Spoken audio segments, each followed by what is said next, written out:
Boa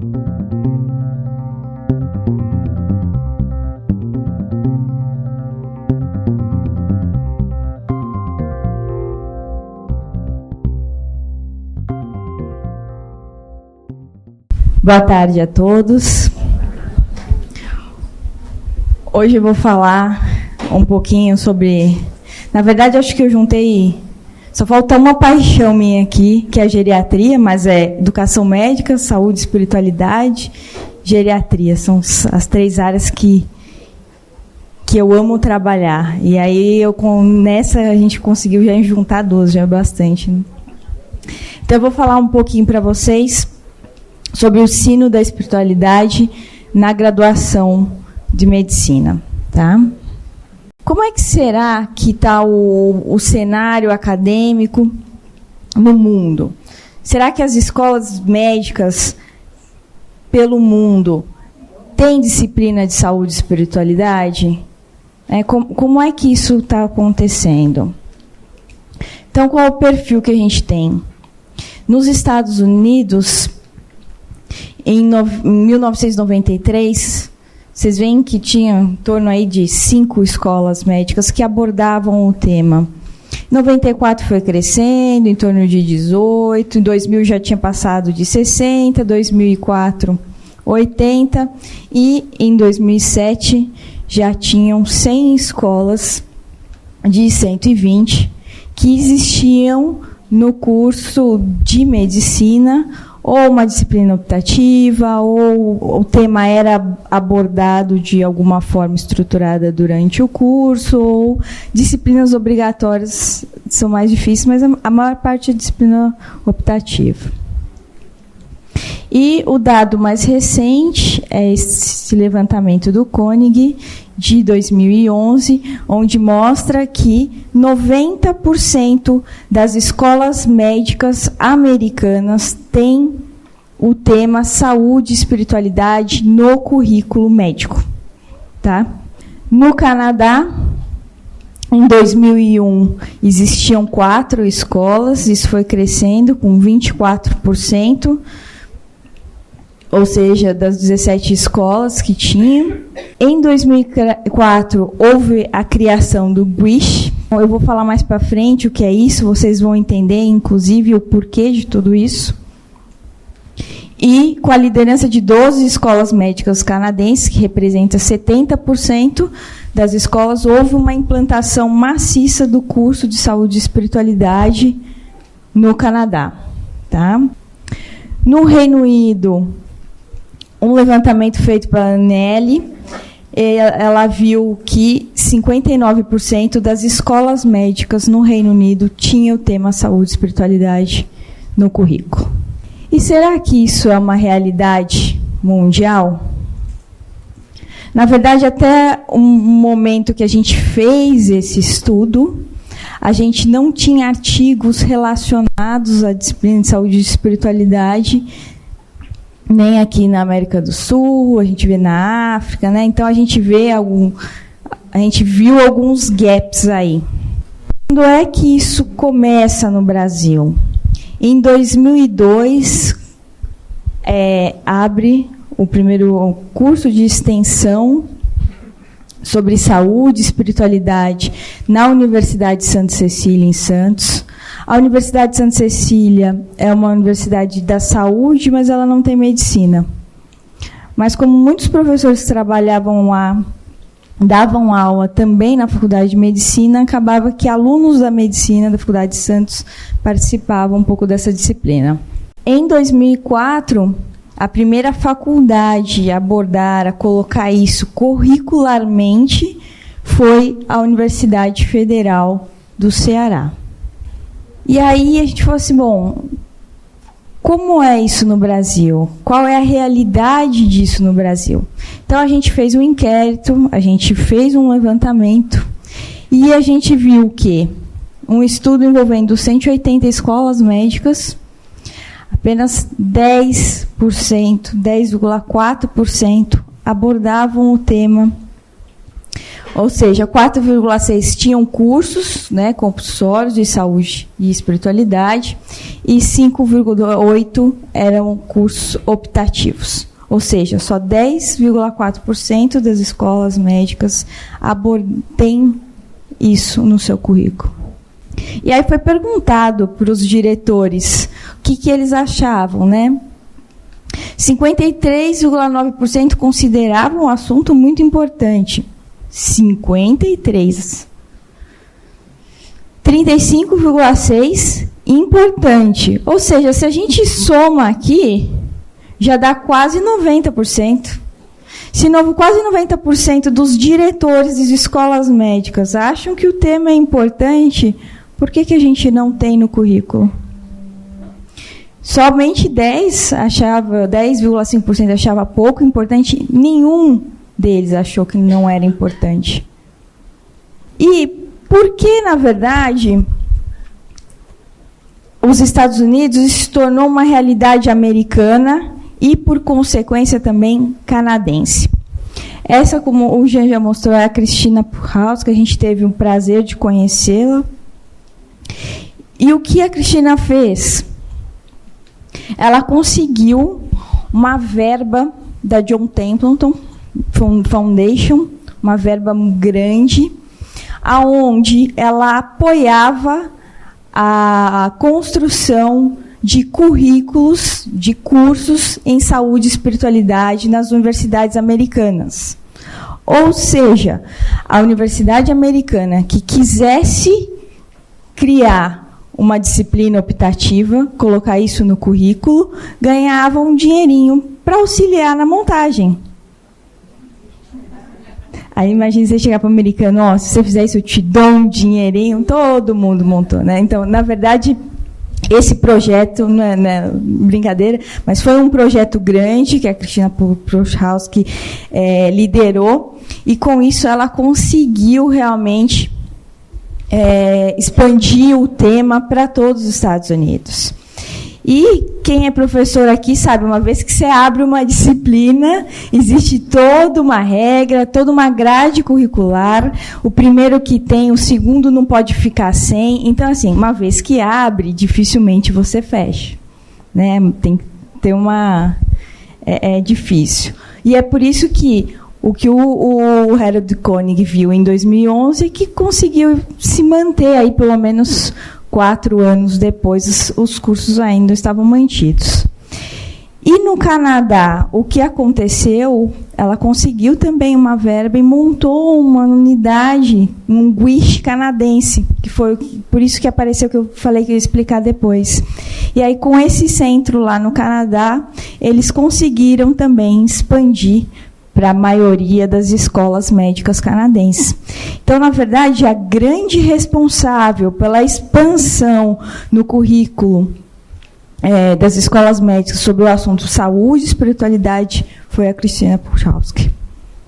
E a gente já viu a opinião dos diretores. Qual será a opinião dos professores em relação ao assunto, então?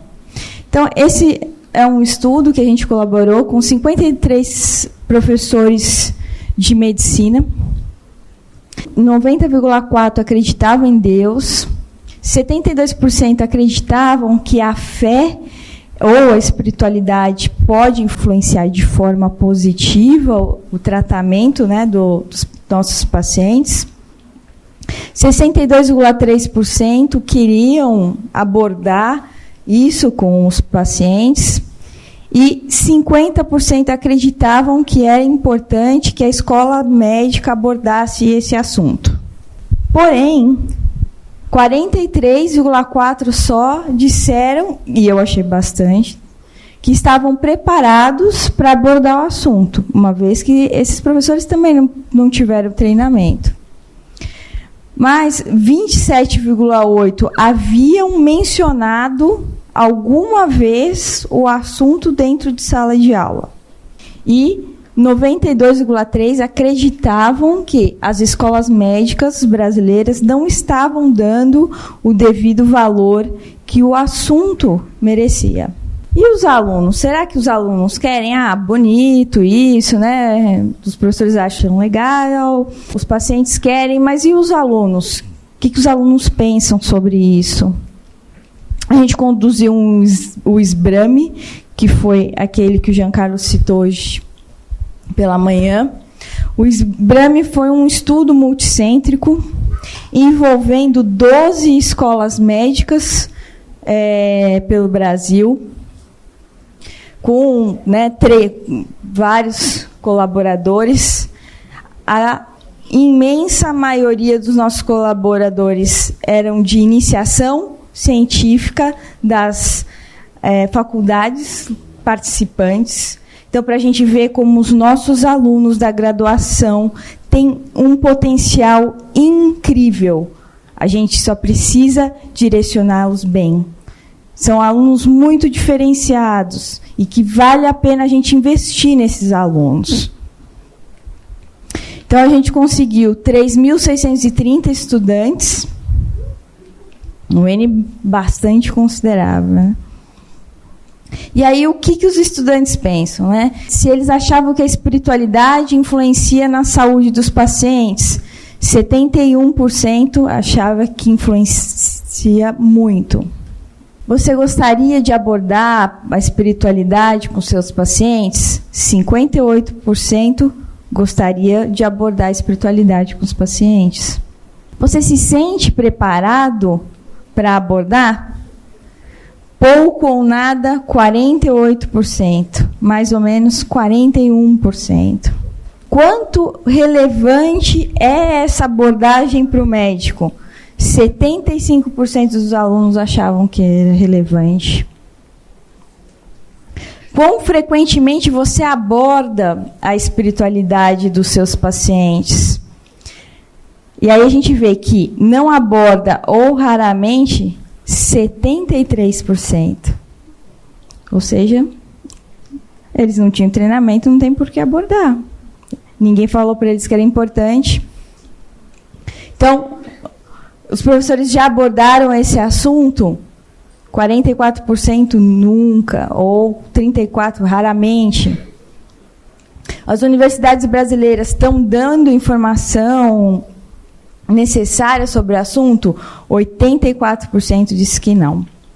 Então, esse é um parâmetro para mostrar para vocês. E se a gente pega, perguntando para os estudantes quais as barreiras que eles veem do assunto e para a abordagem disso, a gente vê que é muito similar aos dos profissionais, né? Então, medo de impor as próprias crenças, medo de ofender os pacientes, falta de conhecimento, falta de treinamento, até a ordem é muito similar, né? E aí, o que a sociedade médica, quais são os objetivos que a gente tem sugerido para que os professores levem isso para os seus alunos, né? Quais são os objetivos de aprendizado? Então, a Association of American Medical Colleges, dentro do setor, esse aqui é um relatório, dentro da parte de comunicação, ele coloca uma parte de objetivos de aprendizagem para a saúde e espiritualidade.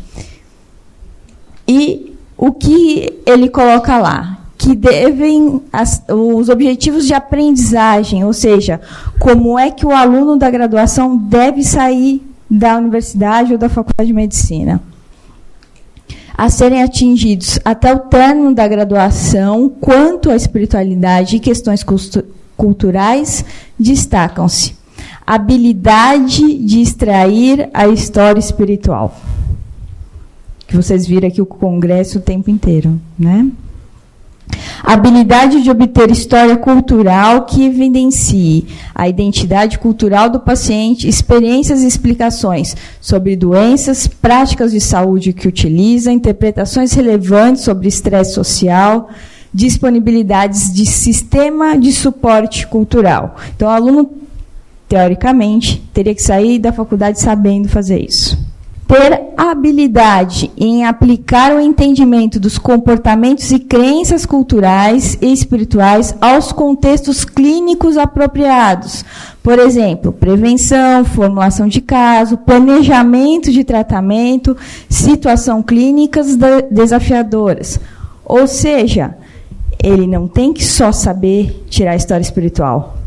Ele tem que saber o que fazer com isso. Isso aqui é ação, habilidade no planejamento clínico.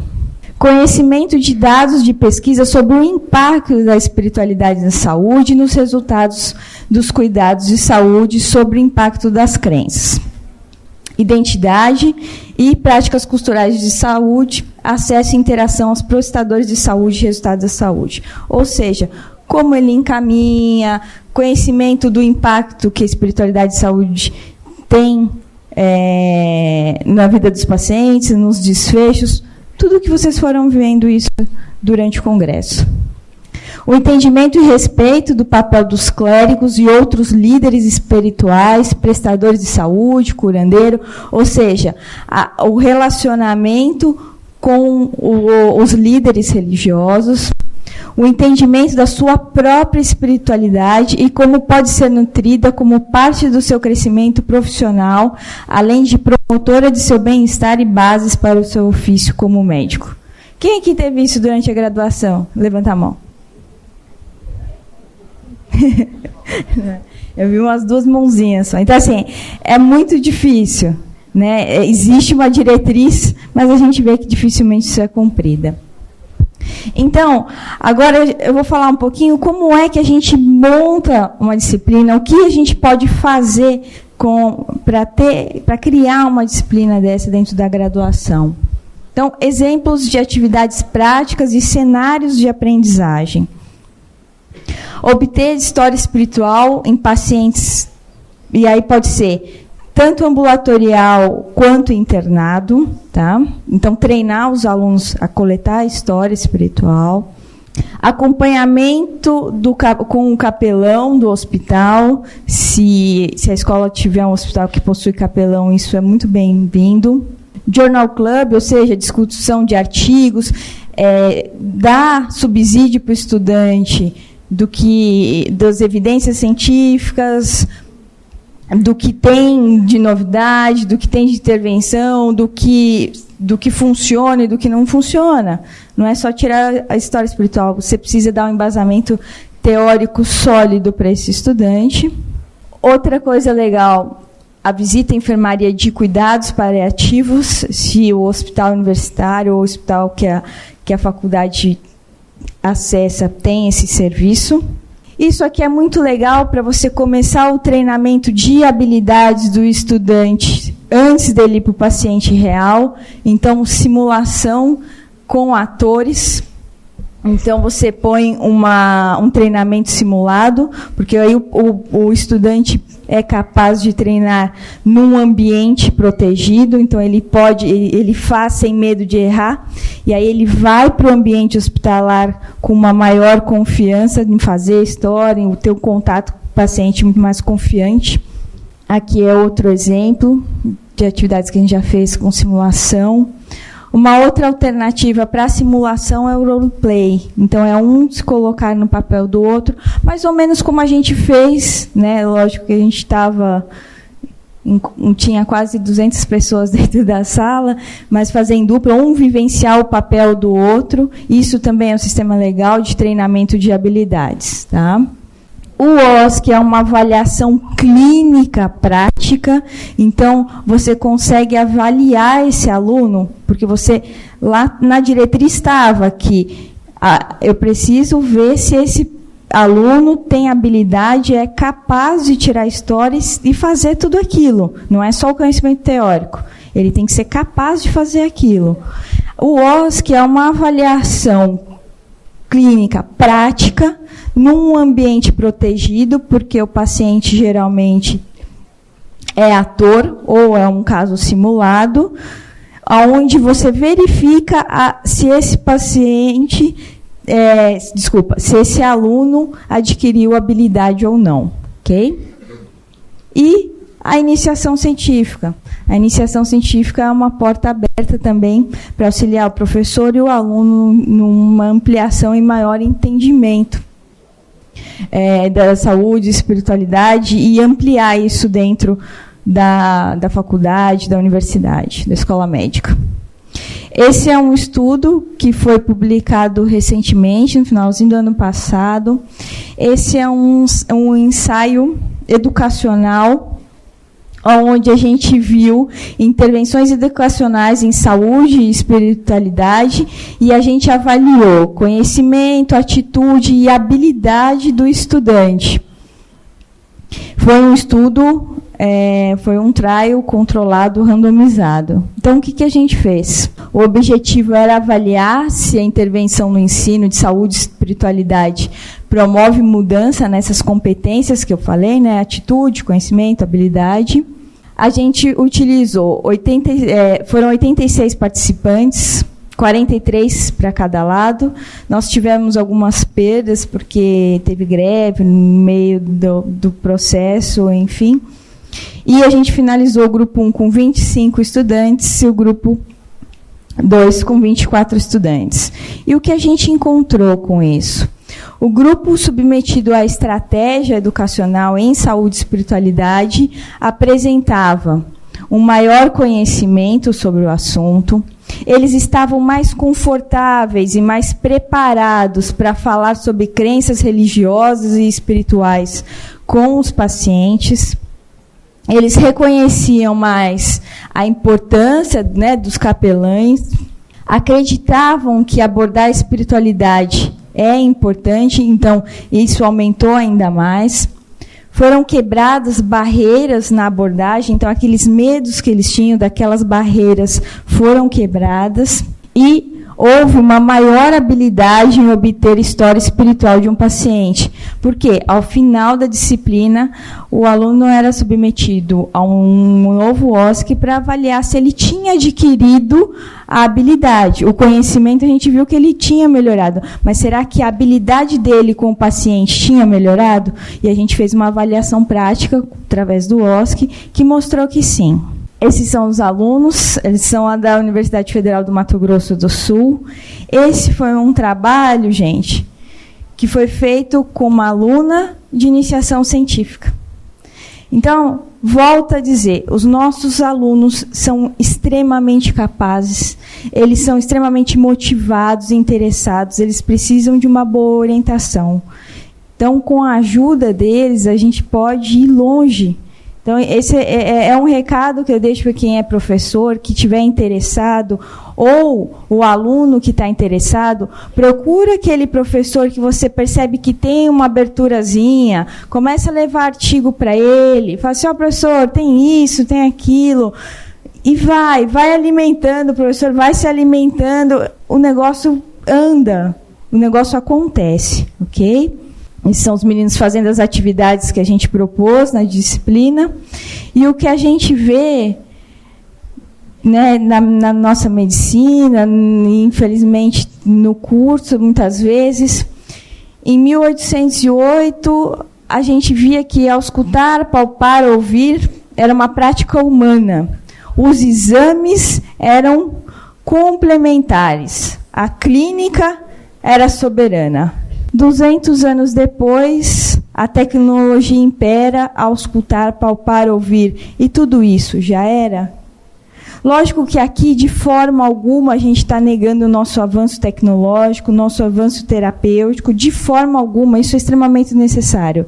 Isso foi falado o tempo inteiro aqui. Nós temos que ser muito bons técnicos para abordar a espiritualidade, para estudar a espiritualidade. A sua postura e a sua técnica tem que ser inquestionável, porque se alguém questionar a sua parte espiritual, a tua parte técnica é impecável. Não é isso. A questão é que a gente precisa pensar que o nosso cuidado tem que ser centrado no paciente. Ele tem que ser voltado para o paciente. E o nosso ensino tem que ser focado no nosso aluno. Como conclusão, o ensino da espiritualidade nas escolas médicas já é uma realidade nos Estados Unidos, e tem crescido pouco a pouco no Brasil. A gente vê várias iniciativas, a gente tem aqui no Congresso alguns professores que já tiveram essa iniciativa, então a gente tem crescido. Os professores devem ser treinados para incorporar esse assunto na sala de aula. Então, se você não se sente confortável nem para abordar com o seu paciente, imagine ensinar isso para o teu aluno, né? Então, mais estudos são necessários para a gente avaliar em qual momento da graduação a gente deve colocar, porque isso é uma coisa importante. A gente precisa saber se a nossa intervenção está sendo alocada no momento certo. Senão, ela se torna mais prejudicial do que ajuda. E quais as melhores estratégias educacionais que eu tenho para que o meu aluno assimile melhor aquele conhecimento e aquela habilidade. Obrigada, gente.